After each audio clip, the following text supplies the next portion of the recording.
think I'm finally ready to talk about that press conference yesterday. But first, hi, I'm Holly. If you don't follow me already, I am a science educator and writer, and I make content about science and neurodivergence and mental health. If that sounds good to you, go ahead and give me a follow. Okay, let's get on with it.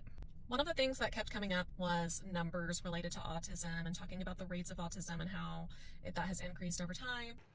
I believe that the numbers at the end of our term or shortly thereafter could be really phenomenal. I want it to go up, just like it came down to this horrible level.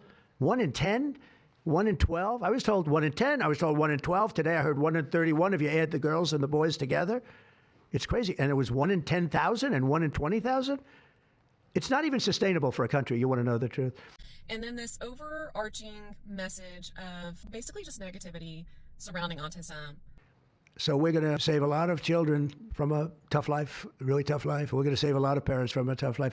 We are not going to stop so that we can end the suffering we are watching. And if you've seen a kid with autism, with severe autism, it's hard to watch. Kids get frustrated, they get angry, they can be crying because they want to speak and they can't speak. It's hard to watch. Comments about how brutal it could be. But for a child, it can be brutal to have autism. Horror of what has happened to these beautiful children and how it's ripping families apart. I just find this way of talking about autism really gross, insulting, offensive. Don't mistake me, I do realize, of course, that there are many autistic people that have very high support needs. Yes, there are autistic people, like they have described in this video and in other videos, where maybe they stay in diapers their entire life. Maybe they never gain the ability to speak verbally. Maybe they have extreme sensory issues.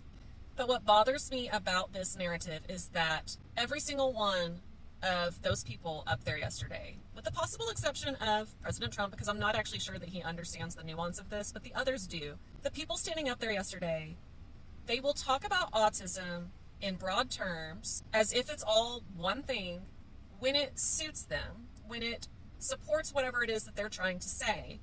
And then they will make a distinction for severe autism, or sometimes they'll use the term profound autism, when that supports whatever it is they're trying to say. So sometimes they lump all autistic people together, and sometimes they do not. So just depending on whatever's going to support whatever argument it is that they're currently making. I think the emphasis on how these people grow up and contribute to society is just super gross. Even for people that do have super high support needs, why is it assumed that like the highest value of a life is what you contribute economically, what taxes you contribute?